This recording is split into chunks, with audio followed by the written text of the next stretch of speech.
টুলুংগাপুৰীত এনেকৈ Covid protocol মানি যে উদযাপন কৰা হৈছে যে মৃত্যু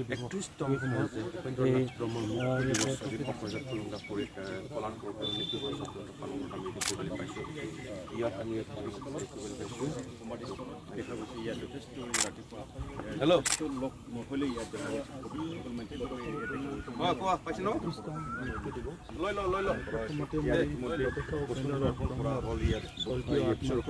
শ্ৰদ্ধাঞ্জলি জনাইছোঁ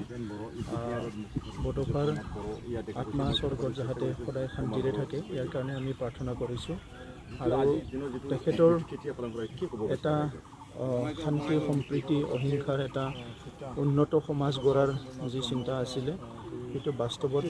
ৰূপায়ণ কৰিবলৈ আজি অকল বড়ো জনগোষ্ঠী নহয় আমি সকলো কাম কৰি আছোঁ আৰু আশা কৰিছোঁ যে তেখেতৰ সপোন এটা সময়ত বাস্তৱত ৰূপায়ণ হ'ব আৰু যিটো তেখেতে ফিল কৰিছিলে যে কিছুমান জনগোষ্ঠী লাঞ্ছিত বঞ্চিত হৈ আছে প্ৰাপ্য সাংবিধানিক অধিকাৰৰ পৰাও বঞ্চিত হৈ আছে তো এইবিলাক সাংবিধানিক অধিকাৰবিলাক পাবলৈ সক্ষম হ'ব আৰু সকলো জাতি জনগোষ্ঠী একেলগে আগবাঢ়ি যাব পাৰিব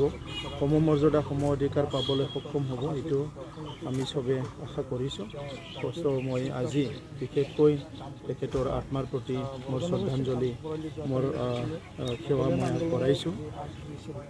যিটো দ্বিতীয় কথা গুলীচালনাৰ কথা ইয়াত প্ৰশ্ন কৰা হৈছে সেইটো এটা ডাঙৰ কথা আমি চবে শান্তি বিচাৰিছোঁ কিন্তু সৰু সুৰা ঘটনা ইয়াত হৈ আছে আৰু সেই ঘটনাবিলাকক আমি সদায় শান্তি বিচাৰোঁ আৰু অস্ত্ৰমুক্ত এটা সমাজ লাগে বুলি অঞ্চল লাগে বুলি আমি বহু দিনৰ পৰা সংগ্ৰাম কৰি আহিছোঁ কথা কৈ আহিছোঁ কাম কৰি আহিছোঁ গতিকে এইখিনি সময়তো আমি বিচাৰিম যে বড়োলেণ্ড অঞ্চলত কোনো হিংসা হ'ব নালাগে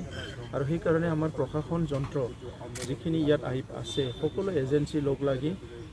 এই যে বেআইনী অস্ত্ৰ আৰু যিটো নেকি সদায় ভাইলেন্স কৰিব বিচৰা এটা টেণ্ডেঞ্চি যে থাকে সেইটো চিৰস্থায়ী কাৰণে বন্ধ কৰাৰ কাৰণে চবে কাম কৰিব লাগিব আমি বিটিআৰ চৰকাৰ হিচাপে আমি সদায় এই ক্ষেত্ৰত সচেতন আমি সদায় এই ক্ষেত্ৰত আমাৰ কনচাৰ্ণটো আছে তো সেইকাৰণে আমি বিচাৰোঁ কি ইয়াত যাতে কোনো হিংসাত্মক ঘটনা নহয় সকলো শান্তি সম্প্ৰীতি নিৰাপত্তাৰে থাকিব পাৰে আৰু যিখিনি ইয়াত দায়িত্বত থকা আমাৰ বিষয়াসকলক মই প্ৰশাসনিক বিষয়াসকলক মই আহ্বান কৰিছোঁ যে তেখেতসকলে যাতে এইটো গভীৰতাৰে ৰয় আৰু সেইটো সমাধান কৰাৰ কাৰণে কাম কৰি যায়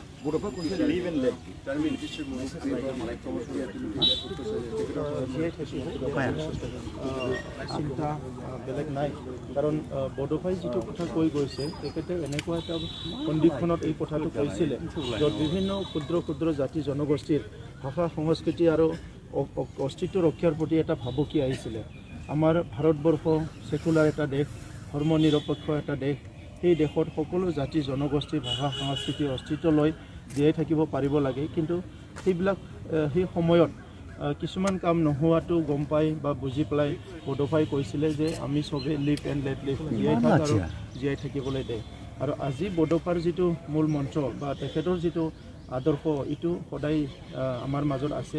আৰু আমি বিচাৰোঁ যে বৰ্তমানৰ ভাৰতবৰ্ষখনত বৰ্তমানৰ অসমত বৰ্তমানৰ বিটিআৰত সকলো জাতি জনগোষ্ঠীয়ে সমমৰ্যাদা সম অধিকাৰ পাব লাগে আৰু সকলোৱে নিজৰ স্বাভিমান অস্তিত্ব লৈ জীয়াই থাকিব পাৰিব লাগে আৰু তেনেকুৱা চৰকাৰীভাৱেও কৰিব লাগিব সামাজিকভাৱেও কৰিব লাগিব আৰু আমি চবেই মিলি পেলাই একেলগে থাকিব লাগিব আৰু আগবাঢ়ি যাব লাগিব সেইটো আমি বিচাৰোঁ বড়োচাৰ যিটো এয়া আছিলে যে বিটিআৰ প্ৰধান প্ৰমোদ বড়ো বাৰ্তা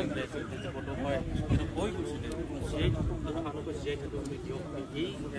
মন্ত্ৰৰ যিটো জনজাতিৰ যিটো প্ৰচেষ্টা কৰা এটা খুব কিছু